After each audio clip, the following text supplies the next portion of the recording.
Welcome to Fuel Up, our continuing series on all things marketing for early stage startups. I'm Jamie Vigiana, the CMO at Fuel Capital. Today, we are diving deep into PR.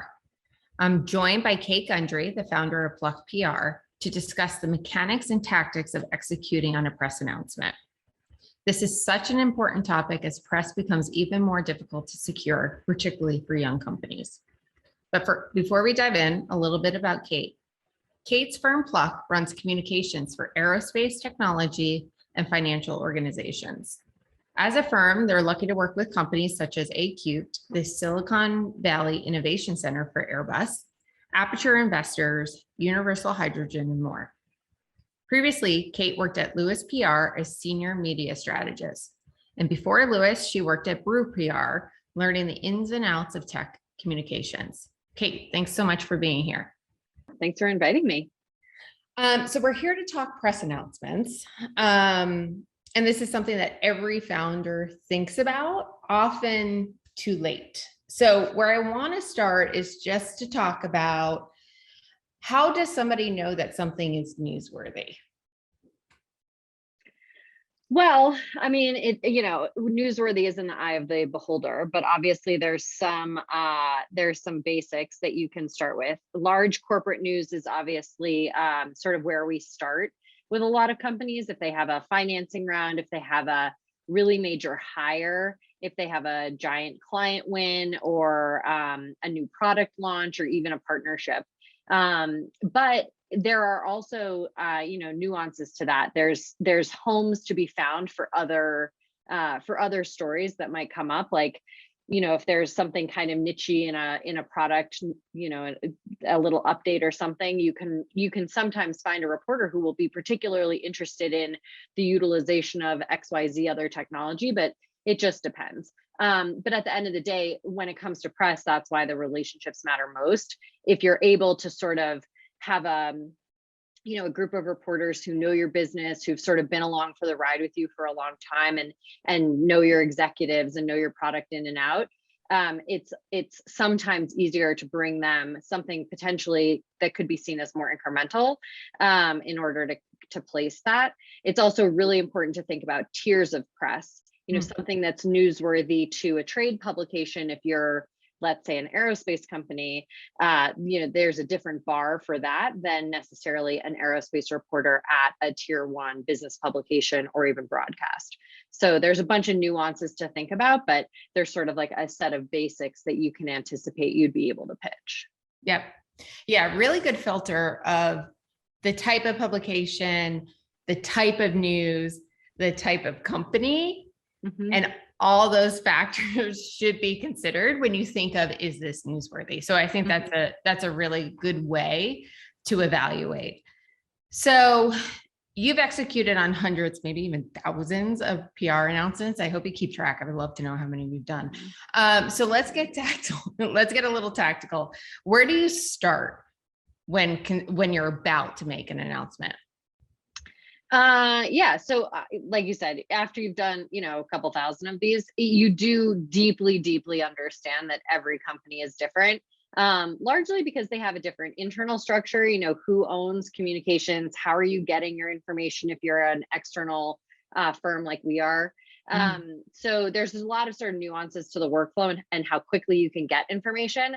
But typically you can start with talking to the executives, building out sort of an FAQ for a release, which is usually pretty short because, you understand for most releases, there's like a couple key questions that reporters will dig into.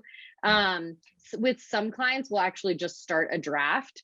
Some of our clients will operate on very fast timelines. And so we'll just start a draft and sort of iterate on the messaging within an actual press release, a shared Google Doc. If we have enough time, we'll take the FAQ or sort of media training grid that we build for a given announcement and actually train the spokespeople against it and not just hope that they'll be able to sort of use it on the fly. And then similarly, again, if you have enough time, you can often create custom visual assets. And then obviously while all of that is going on in parallel, you're negotiating across a team that's going to make this decision, what the strategy should be for that release. So if you're going to talk an exclusive, if you're going to talk an embargo, if you're going to go online or print or broadcast or podcast, there's thousands of different mediums now that you can sort of tackle.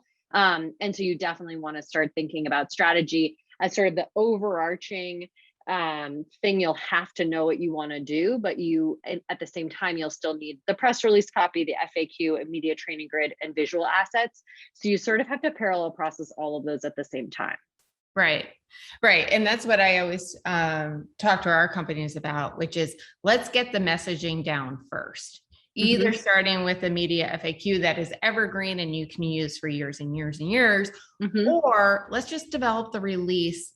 I mean, ideally both, but let's develop the release or the blog post for this particular announcement to get the fundamental messaging in place. And I think that's just a great exercise as you think about who's the target, what's the timing, what assets do we need, who's the spokesperson, all those things. It's just so foundational to the whole process and the whole strategy behind it. Yeah. And oftentimes too, it's important to think like, if you don't sit down and talk it out, you might actually miss something, because so often you're operating on compressed timescales that you'll either default to something that you have done before, just out of speed and safety, or you'll just miss something that's like sitting out there as a great opportunity. And so a lot of times, like the most interesting conversations that we will have sometimes with executives are around specific announcements, because then you start to pick apart kind of, oh, actually this plays into this larger trend, or, oh, actually this person just made this announcement, so we can piggyback on that. Like if you just take that extra minute, it can pay dividends for you. Right. Totally.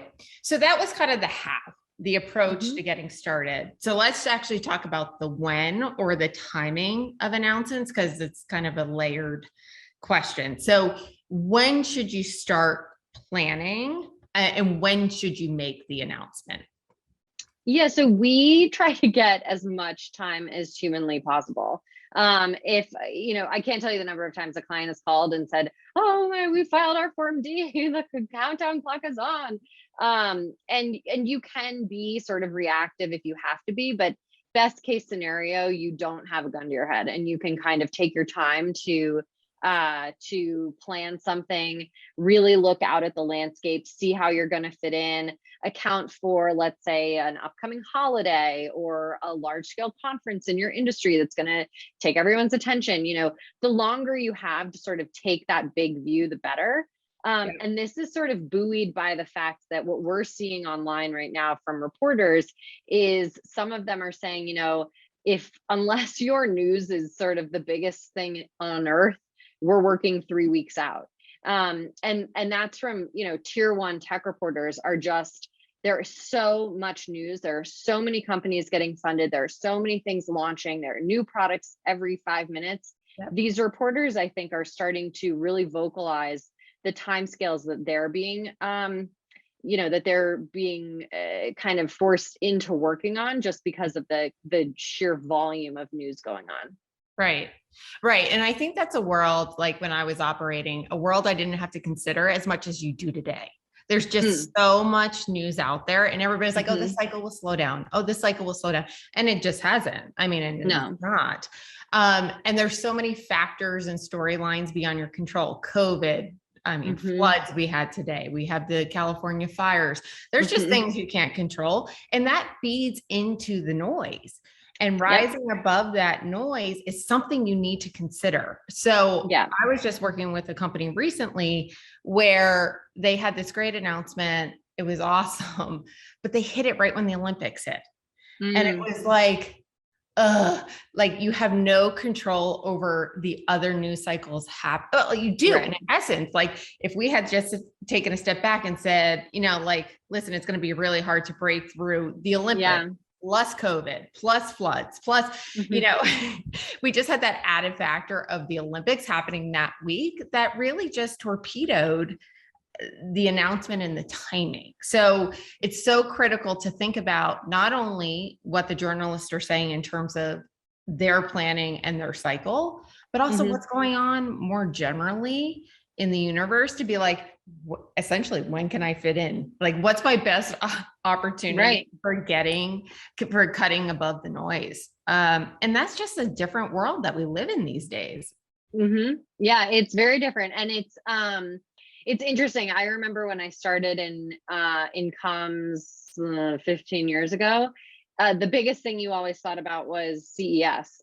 Right. That was like the big thing. And if you could get past early January, the world was your oyster. And you would sort of take into account European summer holidays, maybe Christmas. And an Apple announcement. I mean, maybe, like a giant Apple conference, sure. But like really it was, if you could just get past CES, you could probably, and like maybe Mobile World Congress, you could be okay. I think that the thing that the pandemic actually really shone a very strong light on is that there is so much other pressure on people, personal pressure, work-life balance. Like, reporters are people too, executives are people too. Like, you have to take into account the stresses that are coming onto people, like from, every direction right now.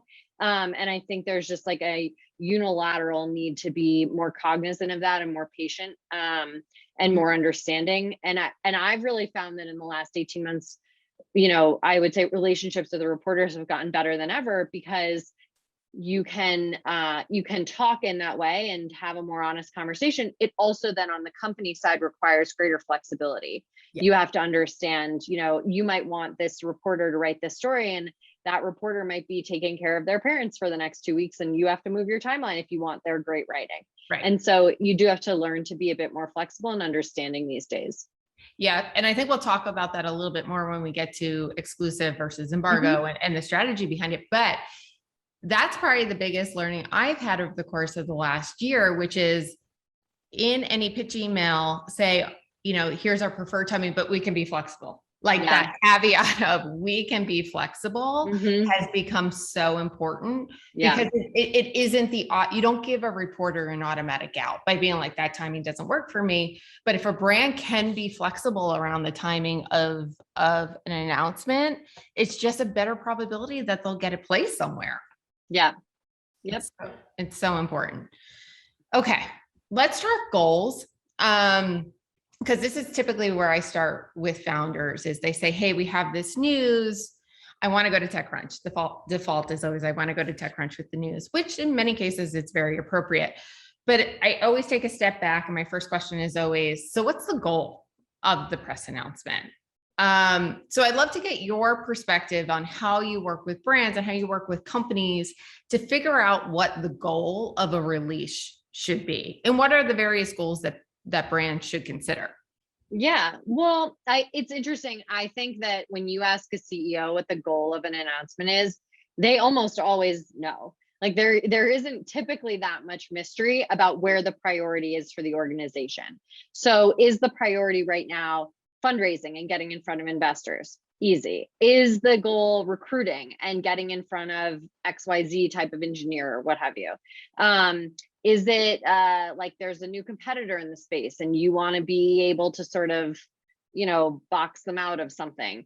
Is there a partner you're looking to get the attention of and you want to get in their local rag? Like there's all different sort of motivators, but I have never gone to a CEO and said, what's the goal of this announcement? And them not absolutely know for sure what the top business priority is at that moment and what that announcement can serve for them. So I don't think it's usually that hard. It's again, it's taking that minute to like have a deep breath. It isn't just news for news sake. Let's actually think about what we're trying to achieve, because the worst thing you can do in PR is, let's say get a great clip, but it has nothing to do with what you're actually, it gets the story out, the piece is reported, whatever, but the goal, the audience you were trying to reach doesn't read that publication. I've worked at firms where it was all about what publication, like what tier you were getting into. And it wasn't actually about either the quality of the story or was that actually the objective of the announcement. Right. So I think I think if you just take that extra minute and say, what's the goal? The CEO will have like a crystal clear view of what the top business priority is. You just need to ask them, and then that can further inform your strategy. Totally. Totally. So let's talk about the strategy, because there's a lot of components to it. Do you do an exclusive? Do you go the embargo route? Do you go even wider with the news? You talked a little bit about the various channels. Do you go broadcast? Do you go print? So let's talk about all the factors to consider to inform how you develop the overarching press strategy. Yeah. So like I was saying, you can kind of think about what that ultimate objective is of a particular release. Then you can kind of say, okay, then this is the audience. Where does that audience go to get their information? And then you want to also weigh things like, does that publication have a paywall? How big is that publication's social following? And do they tend to share every story in this vein? So there are definitely just like overarching nuances to individual publications to think about. Also, do their news, is this just a news item, and would it be like a short little blip, or is this like a trend story? And do you want somebody who does longer form writing, and do you have the time for that? So there's all these sort of other things you can think about, but I think what you're getting at is a sort of exclusive versus embargo strategy. And, you know, again, these are moving targets because the rules are changing, which is fine. You know, it's reporters' prerogatives to set boundaries for themselves. But historically, you know, if you set an embargo, what that means is that you were saying, okay, we have hard news, we have a hard timeline on it. It's going to go out Wednesday at 8 a.m. Eastern. And you would go to, let's say, 15 or 20 sort of your beat reporters that you know, have cultivated relationships with, and you'd say, do you want this news? We're working on something. You have to be a little bit vague till they agree to the embargo. They agree to the embargo, you send them the information, they take it or they don't, want an interview, whatever it is. When I started in comms, that was sort of standard practice, where you would ask for the agreement, they would give it, you would send it, they would schedule it. People don't really have time for that anymore. We've seen some reporters tweet and say, I am blanket agreeing to every embargo to get you to send me this. So, you know, there's different sort of stipulations for different reporters. And you can certainly do that with, I think, large scale news, especially if you're looking for breadth of exposure on a story. You might do something like that. Also, if it's a global story, you know, a lot of times you'd want like an article in France and an article in England and an article in the US. So anyway, on the exclusive route, I think that that's gotten much more common in the last, let's say, like 3 to 5 years, largely because, well, you know, this is just my opinion, but I think it's largely because back, you know, 10, 15 years ago, people were very concerned about, you know, the volume of stories coming out. It was really like there was so much content being produced. There's still a ton of content being produced, but I think people are more focused on, let's say, subscribers versus necessarily like click ad dollars, that just like the way that their relationship with their audiences is changing and their readership is changing. And so an exclusive means that they can guarantee if somebody's interested in that news, they'll get those eyeballs, they'll get that readership. And those people will stay on the pages longer, and maybe they'll go to another story that's related. And, you know, you can, whatever. I think there's just like a whole economics argument to how the media is surviving, that sort of changed in the last 15 years. But on an exclusive, you would typically go to a reporter that's either somebody you've worked with a lot in the past, or a lot of times an exclusive can help you make a new relationship. It can be like the sort of carrot to cultivate a new relationship. And in those cases, to your earlier point, you offer flexibility, and sort of as an exchange for that flexibility, that exclusive tends to be a longer, better, more in-depth, thorough, researched, fact check. You know, usually those end up taking a bit more effort, both on their part and on yours. So I think that there's different benefits to each, and certain reporters respond differently to each. So, you know, you have to think about that in your strategy. Is there a golden rule for let's just call it seed or Series A companies coming out with either a funding announcement or a product announcement, or those two things combined, where you just say, hey, listen, it's an exclusive versus an embargo strategy?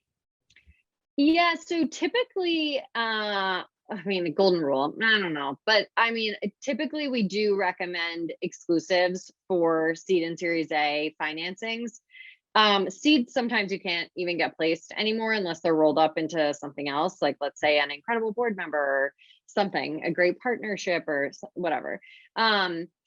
There are obviously, as always, there are exceptions to every rule, but I think that that would largely only be if your round was, let's say, led by a massive public strategic that has, 100 beat reporters of its own. Right. In that case, it's probably going to be out of your control. If you're the one in control of your Series A announcement, you're going to probably have to take it to as an exclusive to somebody. If, you get $50 million, well, it wouldn't be an A then, but let's say you got a lot of money from like an Amazon or an Apple, you probably wouldn't be the one doing the pitching anyway, and they would probably be able to broker it as an embargo. So I would say the default, in my opinion, right now is an exclusive. And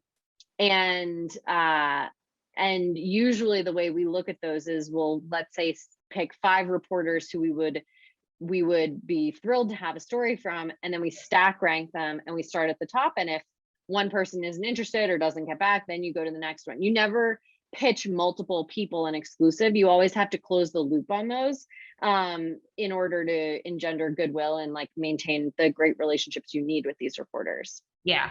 Okay. Let's pause there because there's a lot of logistical things here when it comes to exclusives that I want to walk through. Mm-hmm. So let's just assume we're a seed company announcing a financing round. We go the exclusive route.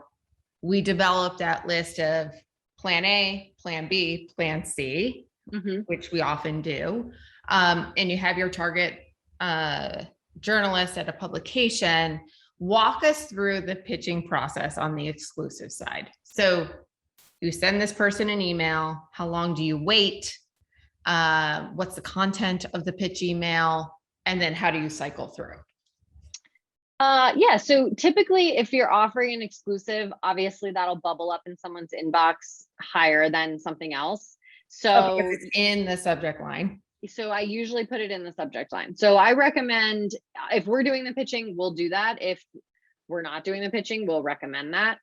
So I think like just at a very basic level, you want to get the reporter's attention. So once you have your stack rank, you start at the top, person that you're targeting, you make sure exclusive is in the headline. They often also, there's like reciprocity in this industry. They will look at that and say, this person is definitely going to wait on me for a response. That's sort of the social contract you're entering into with that word.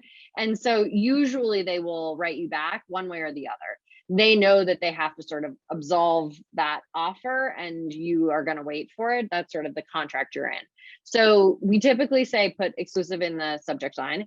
And then you just don't want to overwhelm them with information. Like nobody likes to get a 5-paragraph email. So we usually try to keep things very concise, let them know what the news is. For some reporters, we'll even like put 2 or 3 bullets in it, just like keep it digestible, help them understand it, show the timeline to your point that you would like to see it on, acknowledge that you have flexibility if you do. And so I think that usually you will get a response fairly rapidly on an exclusive offer if your time constraints for when you want the news out are reasonable. If you go to someone and you say, we have an exclusive if you can do it tomorrow, that usually people will just ignore you because they assume you're going to start to churn through a handful of people that afternoon. Right. So if it's a reasonable timeline for an exclusive, I would usually expect to hear back in a day. If not, you could follow up. Nobody likes to be bothered, but again, if you're working with people who you have created a relationship with, it's usually not that annoying. And then you can go from there. Either you move on to your plan B, or you start to, sort of run the process with the first person. Right. And for folks that haven't established a relationship with the journalist, I typically recommend that they give 36 hours for a response. If they don't hear back, re-ping them. They don't hear back, another probably 24 hours, I would Right. re-ping them. If you don't hear back after the third try, I think it's safe to assume to move on. Is Yeah. that fair? Yeah, and to be honest, I think, yeah, I think 3 pings on somebody is a lot, but I think that it's reasonable again if you have the time, and it goes back to our earlier points about making sure that you bake enough of a window in. If you have, I usually say like 7 to 10 days for pitching an exclusive, and best case scenario, the first person takes it the day you pitch it. Worst case scenario, the third person takes it day 7 and you scramble for 48 hours, and we've all done it. So I think that it's totally reasonable to ping people a few times. And to be fair, I think if you're offering an exclusive, journalists tend to have a bit more patience with the follow-ups than they might if you're just blasting. The other thing I would say is you don't send the press release in your initial pitch. Because you don't know where that reporter's at, or if they're interested, or if they've had a bad day or whatever, and you don't want to be presumptuous that they're going to take it. So oftentimes you try to just put, a 2 to 3 sentence synopsis or a few bullets, your timeline, your spokesperson, the offer, and then say, if you're interested, I can flip you the whole release to consider. And usually that gets them to respond because they're curious, that's why they're in the business they're in. And then they'll decide after that second email and they get to see the release, like, yes, this is for us, or no, this isn't. So I often say, don't send the release in that first email, because you just, that's like shouting into the void. Right. And giving away the news when they haven't committed anything. They've agreed to nothing, right? Yeah, exactly. And then the next step, or at least the step I typically see next, is that you schedule an interview, you get the spokesperson on. I typically actually send the release after that meeting, after the initial call, but they can be done in reverse totally. But that's typically how I see the process go. Get to a interview, and then send them the release. They should have everything they need at that point to actually write, and then you hope for the best. Yeah, we also do follow up with usually imagery, like if it's an executive thing, an executive or a team shot. If it's product, we definitely try to get product shots, logo, whatever. Yeah, but usually visual assets can be like the carrot to do the confirmation on, like the night before your news is supposed to go out, making sure they have everything they need. Visuals are a good thing to like double back on if you haven't done a series of fact checking. And then I also think, like, I tend to send the press release before the interview, but I primarily do that so that we get better questions.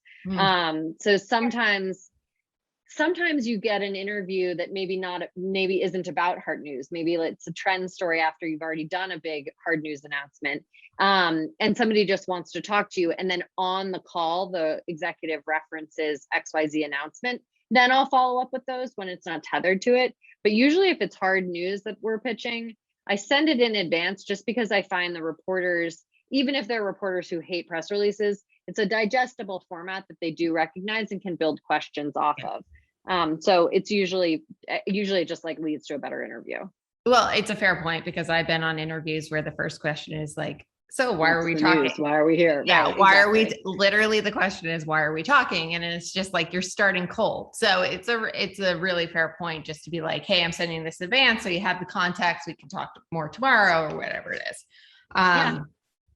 Really fair. Okay. So we kind of talked about the tiering of these journalists, but how do you actually go out and identify who should be plan A, plan B, and plan C? Yeah, so I think at a very basic level, you have to build a great media list, full stop. So first you need to have sort of like a giant source file that you have. We at Pluck, we call them PR home bases. We just create a single Google spreadsheet for every client that has your communications tracker, your media list, your analyst list, your events, your awards, everything in one place. We don't consider any of that IP. So we try to just like make it easy for our clients to like help themselves remember things. Like, here's your coverage tracker. If you need something for your board slide, it's all there. So when we start with a client, we will go through, first we'll say, are there any reporters you happen to have talked to along the way? Because a lot of times, like, young companies that are well supported by their VCs will have talked to maybe 2 or 3 reporters, just on background or whatever before. And then we'll look at a competitive set.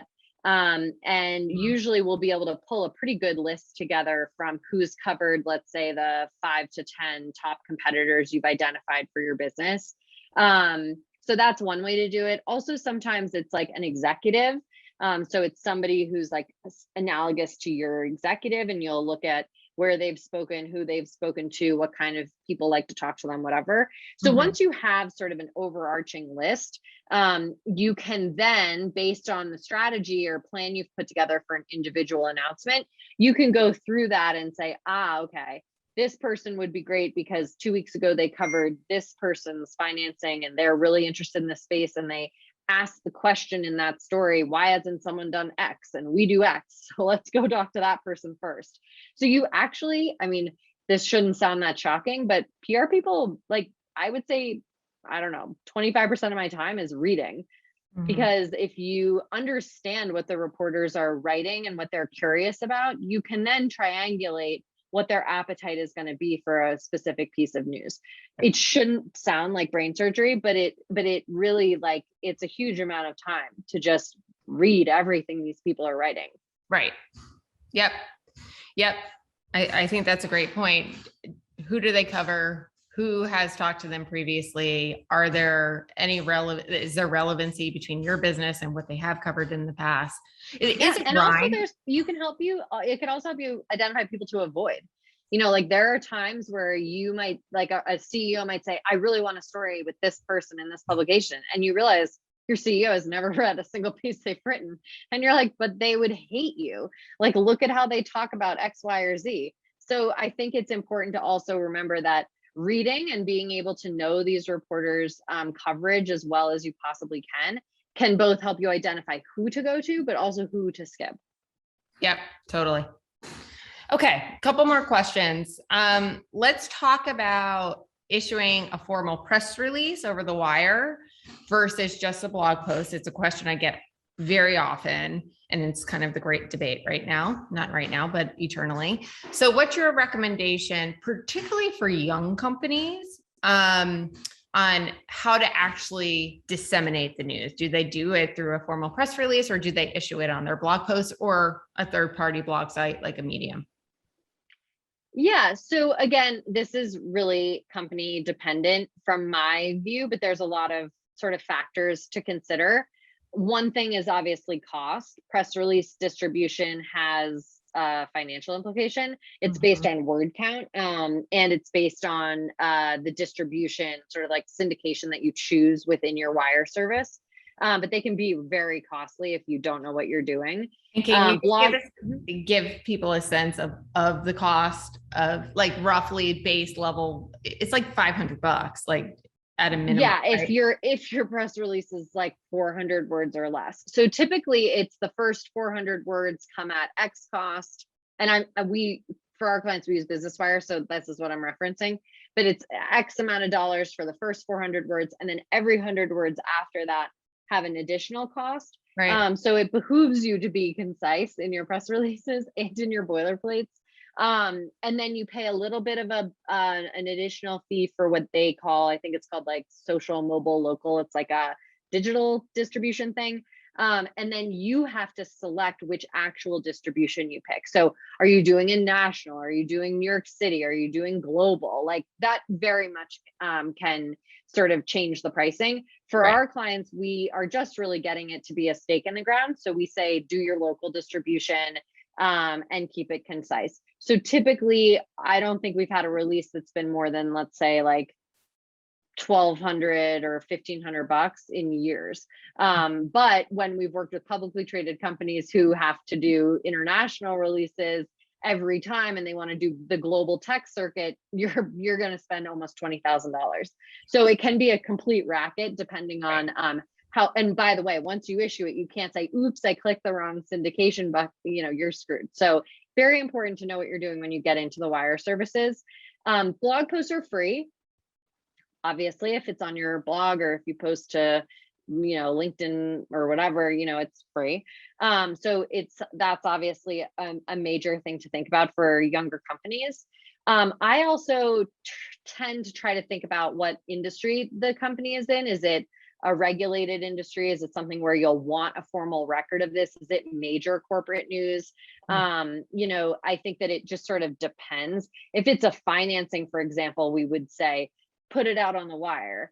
But if it's like an advisor joining the advisory board, like, and you have a limited budget, maybe that one just goes up on your website. So it does sort of depend on what your industry is and how sort of careful you need to be for your future. And then obviously, this all goes back to the media strategy we've been talking about this whole time, which is if you're just looking for like one big story and essentially that big feature is going to tell a better story than your press release ever could, then if you do it right, you can complement that with a personal blog post and move on with your life. Right. If you're going and if you're looking for the most amount of pickup and brand visibility, a wire distribution is going to get you ancillary pickups you never would have seen if you didn't do a release. Yeah. And I position those things as mutually exclusive. Obviously they're not. It's, you can obviously do both. Yeah. But it always seems to be a or decision, but you can obviously do both. Yeah, I consider them complementary. I would never say not to do a blog post, but to be fair, a lot of our youngest companies don't have blogs because there's so much work. So it's something to think about too. Like I recommend people think long and hard before they start a corporate blog, because somebody has to like run the editorial calendar for that, and somebody has to do the content creation. And if you don't have somebody on your team yet to own that, that can be a total time suck for your entire leadership team at a time when you should be focused on product or fundraising or recruiting. And the blog isn't necessarily going to get any traction yet because you have no brand. Right. Yeah. And we talked previously on our SEO episode about the benefits of a hosted blog versus using a third-party blog. And there's pros and cons to everything. But as you said, if you don't have a strategy in place, you just need to think long and hard of actually building a blog on your own site is worth the time and effort. I also like to throw out for companies is a press release going out of the gates consistent with your brand? Is that how you want to be portrayed, particularly as a young company? And it's just a factor to consider. It is an old school way of doing things, certainly.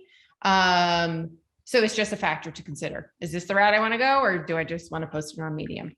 Yeah, we think about that. And just to close that loop, we work in a lot of regulated industries. And so when you're in aerospace or you're in asset management, anything like that, like, which is sort of like my bread and butter from like fintech and aerospace standpoint, you end up thinking about that and realizing you should probably do it on the wire more often than not, even though there are reporters who push back on, all these are useless, you don't need to do it. It's like, well, it's a format you recognize and it's a stake in the ground that like the industry recognizes, and it's a formal record for future regulation and blah, blah, blah. So there's a time and a place. Yeah.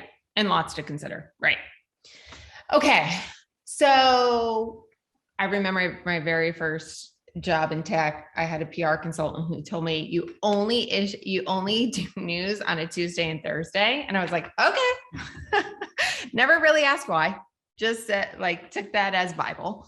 And now things have changed because I think a lot of people have, concentrated on doing news on those particular days, and journalists are inundated. So just talk to me about, is there a day, a time that you should be issuing news if you're going to do so, particularly over the wire? Like, is there the perfect time or day to be issuing news? So it's funny that you say we definitely have seen recently some pushback from reporters on social where they've said, whatever this rule was that all you PR people agreed to at one point, like, please stop. If you would just issue news on a different day, you might actually get covered. Get covered. Yeah. Right. So it's a funny change that's happened. I was raised in the same mindset that like you just really did Tuesday or Wednesday.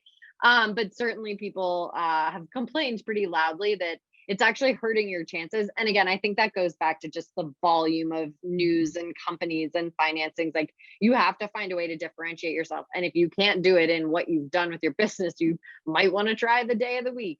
So typically I just recommend avoiding major holidays, major conference days, and also like the day after when you know people are going to be sort of, digging out of their inbox or whatever, or miserable because vacation's over or whatever it is. So that's usually my golden rule. And it's funny, there's another weird, like old PR PTSD thing where when you do issue a wire release, they always tell you to not issue it on the hour, but to issue it like 1 or 2 minutes off the hour, because then you won't be lumped in with everyone else's news. But then everybody does it. So, you do 9:02 a.m. Eastern and all of a sudden everybody's goes out. So I don't really think the time matters anymore. And again, a lot of things are now dictated by the reporters themselves. So they'll say, I'll take your exclusive for 6 a.m. Pacific time, but you can't issue your release for 1 hour after my story goes out. And so you don't really have a choice. Mhm. You do what you have to do to get that story and to negotiate with that reporter. Right. Right. Which is a relatively new thing. And it's something I've Very new. Yeah, I've been coming across more and more. It was almost a shock the first time I saw it, but makes sense. Okay, I said that was the last question, but this is actually the last question. So when you're actually in the interview or the spokesperson is in the interview, how do you manage what should be disclosed versus what shouldn't be disclosed? I'm thinking more in terms of like revenue and growth numbers. So how do you coach spokespeople around disclosures when it comes to interviews? So sometimes that's pre-negotiated with a reporter. They'll say like, hey, I'm not going to cover this unless they're comfortable giving valuation or whatever. And then you go back to the drawing board and you say, is this something we're willing to do or not? Different companies have different opinions. Are they concerned that their pricing might be triangulated by a competitor because it's not public? Like there's a lot of things you can weigh to make that decision. But honestly, at this point, the way that media is sort of evolving, you have to be more transparent. And so, and again, that kind of goes back to what does your brand stand for and what are your values? And what are the long-term repercussions of disclosing something? We've had clients say we want to be on the Inc. 500 list, and we've gotten them on the list only to have their head of strategy panic that their pricing would be triangulatable for that year or whatever. So, I think because revenue gets disclosed in that award. So there are always things to consider in terms of disclosures. And then again, it goes back to how well you can media train your execs. So creating a media grid and giving them, reporters will often ask the same question in a couple of different ways to try to get at an answer they want. And so often we try to train our execs to think about answering the same kind of question in 3 different ways. So whether that's first a key message, and then second, an anecdote or like story or narrative, and then a third answer to the same question that's a data point or proof point. We usually try to give them multiple ways to answer the same question to avoid giving a piece of information they're uncomfortable with, because it's a lot harder to take something back. And you can't just get a reporter to agree to be off the record on the fly. So, a lot of that comes pre-negotiated. Yeah. Great advice. Awesome. Well, I learned a ton, as always, from you. So thank you so much for taking the time. You're the best. Yeah. Thanks so much for having me.